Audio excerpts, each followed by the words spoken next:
10 Things You May Not Know About the First Super Bowl. The first Super Bowl wasn't exactly super. Explore 10 ways in which the hastily arranged first Super Bowl differed from today's modern-day sporting spectacle. One team wasn't part of the National Football League. Green Bay Packers Hall of Fame fullback Jim Taylor turns the corner with Kansas City Chiefs defensive tackle Andrew Rice trying to catch. Credit: James Flores. In June 1966, the venerable National Football League, NFL, signed an agreement to merge with the upstart, 7-year-old American Football League, AFL, after the completion of the 1969 season. In the interim, the two rival leagues agreed to stage an annual season-ending contest between their respective champions. The first Super Bowl featured the Green Bay Packers, who had defeated the Dallas Cowboys to win the NFL title, against the Kansas City Chiefs, who had beaten the Buffalo Bills to capture the AFL crown.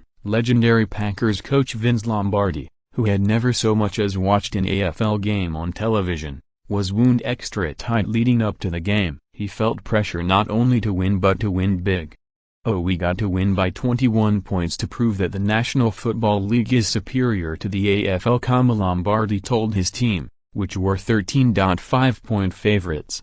The Packers ultimately won by 25 points. The inaugural game was not officially known as the Super Bowl. An unused ticket for Super Bowl I. Credit: Tony Tomczyk, AFL principal founder and Kansas City Chiefs owner Lamar Hunt suggested that the new championship game be known as the Super Bowl, an idea inspired by the ultra-bouncy Super Bowl toy from Wham-O, producers of the Frisbee and hula hoop that was popular with his kids and millions of others across America in the 1960s. NFL Commissioner Pete Rozelle, however, thought the name too gimmicky and lacking the weight worthy of his league. He suggested calling the championship game the Pro Bowl or even the Big One before settling on the NFL World Championship game. That was quite a mouthful, however, for fans, journalists and broadcasters who instead followed Hunt's lead and referred to the game informally as the Super Bowl. Not until the championship game's third edition did Rozelle agree to follow suit and officially refer to the game as the Super Bowl.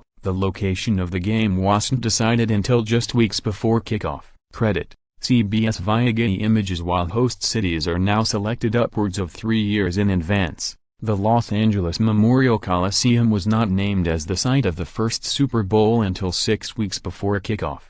The big game was a thrown-together affair, hastily organized. It was, in some ways, an afterthought to the merger agreement, writes author Harvey Frommer when it was just a game. Remembering the first Super Bowl. There were over 32,000 empty seats. Credit: Robert Iger. It may be hard to believe today, but the first Super Bowl was not a sellout, far from it. Official attendance in the cavernous, 94,000-seat Los Angeles Memorial Coliseum failed to top 62,000. A month earlier, more than 72,000 fans had passed through the stadium's turnstiles to watch the Packers play the hometown Los Angeles Rams. Many fans complained about the high ticket prices, which topped out at $12, while others were simply not interested. According to Frommer, a thief who robbed the Chiefs' safe before the game took the money stashed inside but left behind the 2,000 game tickets next to it. The vast swathes of open seats might have had an upside, however. Just after the opening kickoff, a huge wrought iron hand from the Coliseum's giant scoreboard clock plunged 50 feet after its remote control system malfunctioned. Had the seats below been occupied,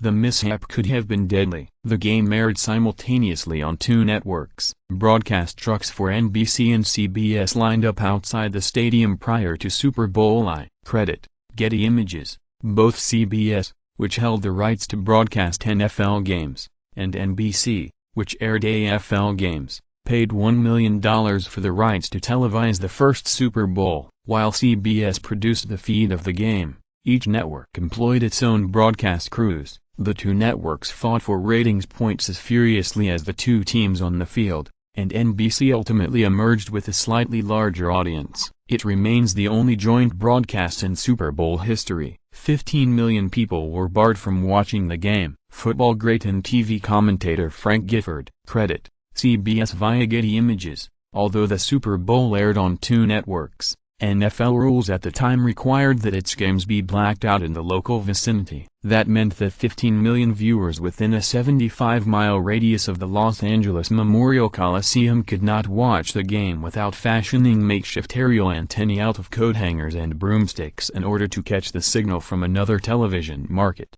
The halftime show featured marching bands, rocket men and pigeons. Members of the University of Arizona marching band perform on the field during the halftime show at Super Bowl I. Credit, Robert Ryder. There were no big-time musical acts or wardrobe malfunctions at the Super Bowl's first halftime show. No Beatles, no Rolling Stones, not even the Monkees. Instead, the Anaheim High School drill team joined marching bands from the University of Arizona and Grambling College. High-stepping across the field, two rocket men from Bell Era Systems with jetpacks filled with hydrogen peroxide launched themselves 100 feet into the air before landing on the 50-yard line.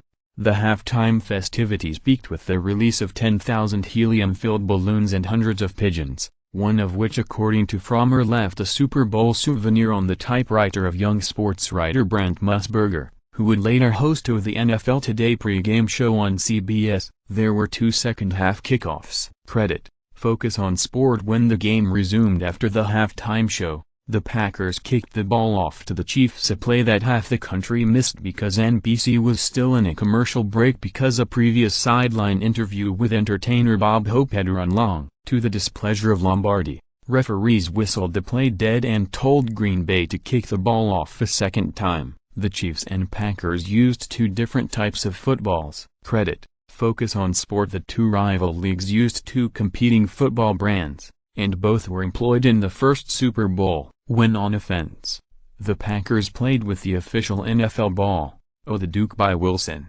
When possession switched to the Chiefs, they used Spalding's J5V, which was easier to pass because it was slightly skinnier and longer. The coaches sported their Sunday best. Green Bay Packers coach Vince Lombardi on the sidelines. Credit, Focus on Sport.